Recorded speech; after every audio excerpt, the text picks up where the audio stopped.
Selamat siang anak-anak. Assalamualaikum warahmatullahi wabarakatuh. Ketemu lagi sama Ibu ya di pelajaran sosiologi, jangan bosan. Oke, sebelum kita memulai pembelajaran, alangkah baiknya kita berdoa menurut kepercayaan masing-masing. Silakan ketua kelas untuk memimpin berdoa. Amin. Oke, untuk kenyamanan kita dalam belajar, sampah-sampahnya, baju-baju yang tadi habis olahraga dimasukin kepada tempatnya sesuai dengan tempatnya masing-masing ya. Yang sampah dibuang ke tempat sampah, bajunya dimasukin tas apa di loker. Sudah beres? Oke, Ibu presensi dulu ya. Anissa? Hadir. Francisca? Hadir. Jeffrey? Erik? Oke, sudah hadir semua ya. Kita langsung aja ke pembelajaran hari ini. Hari ini Ibu akan menerangkan tentang jenis permasalahan sosial di ranah publik. Sebelumnya kita ulas dulu materi yang kita sudah pelajari minggu kemarin, yakni materi permasalahan sosial. Ayo, siapa yang tahu permasalahan sosial itu apa? Masalah sosial itu apa? Ya, betul. Permasalahan sosial atau masalah sosial merupakan ketidaksesuaian antar unsur-unsur dalam masyarakat atau unsur kebudayaan yang menyebabkan ketidaknyamanan atau membahayakan suatu kondisi. Lalu, kemarin kan di permasalahan sosial itu ada banyak teori ya, ada berapa ya? Siapa yang ingat? Ya betul Mbak Siska, 3. Ya, yang pertama apa? Fungsionalisme. Terus apa lagi? Teori konflik. Ya betul, teori konflik. Lalu satunya lagi apa? Interaksionalisme simbolik. Ya, bagus. Oke, langsung. Oh ya, sebelum itu faktor penyebab masalah sosial atau permasalahan sosial itu apa aja sih? Ada berapa? Silahkan. Oh, lupa. Oke. Jadi ada faktor ekonomi, kemudian faktor biologis. Lalu apa lagi? Faktor psikologis. Betul, sudah ingat kan? Yang keempat, ada faktor kebudayaan atau faktor sosial budaya.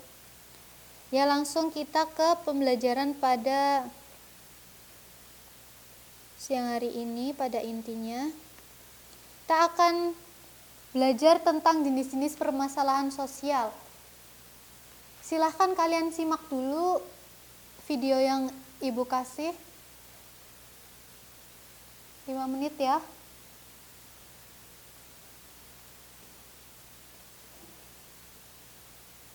Yang nggak punya kuota bisa pakai kuotanya Ibu Catherine hotspot.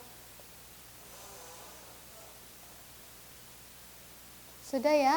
Oke, jenis-jenis permasalahan sosial yang ada di ranah publik ada 3, yakni apa? Kemiskinan, betul. Kemudian kriminalitas. Lalu? Ya, betul, ketidakadilan. Apa sih kemiskinan itu?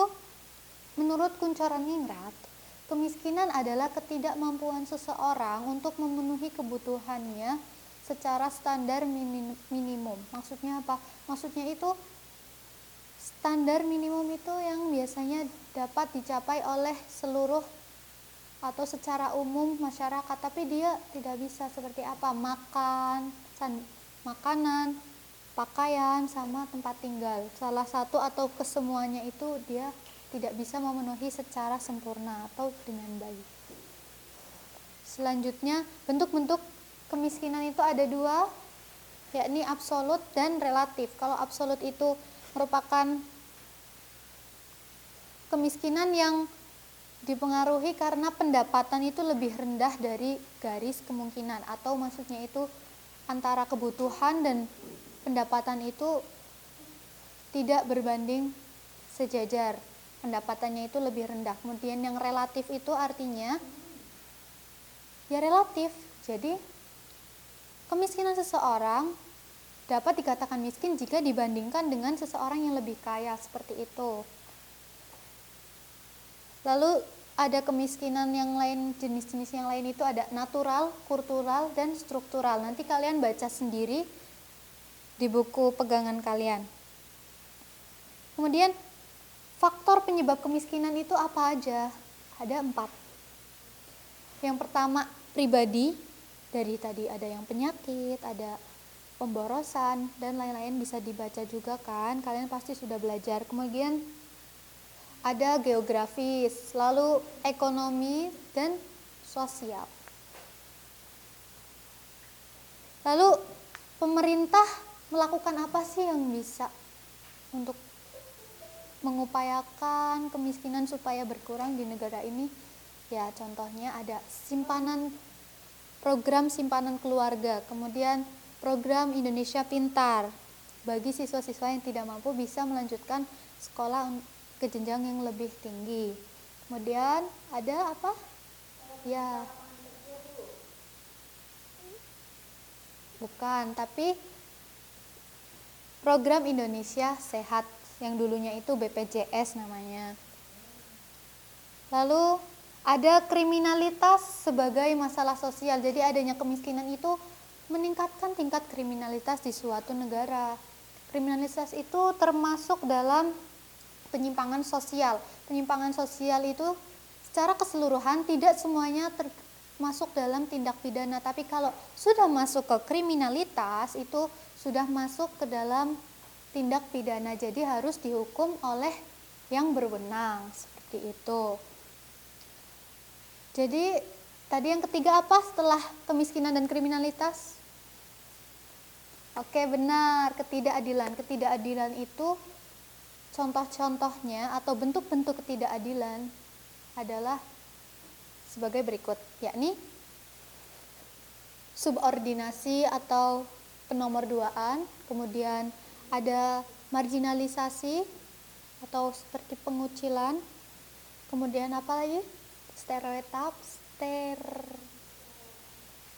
Ibu susah bilangnya, stereotip ya, atau anggapan yang tidak benar, seperti kayak perempuan kalau keluar malam dianggap perempuan yang tidak baik, padahal mereka bekerja atau kerja di kesehatan, jadi ada shift-shiftnya. Lalu dominasi itu ada salah satu kelompok atau pihak yang menguasai subordinasi.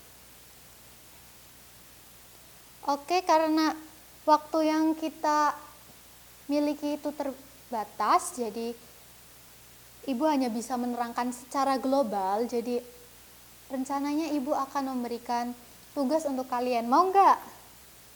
Kan nanti libur, jadi di libur ini kalian bisa mengerjakan tugas di rumah dengan fokus.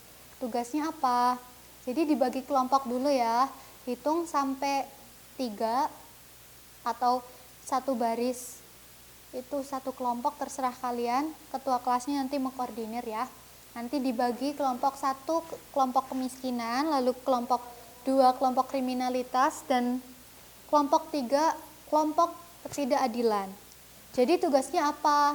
Tugasnya kalian mengulas kembali apa sih tadi jenis-jenis permasalahan sosial ketiga ini, dibuat, terserah medianya apa, tapi Ibu sih pengennya kalian bikin video ya, biar kalian lebih terasah. Jadi bikin video aja ya. Oke, setuju? Oke.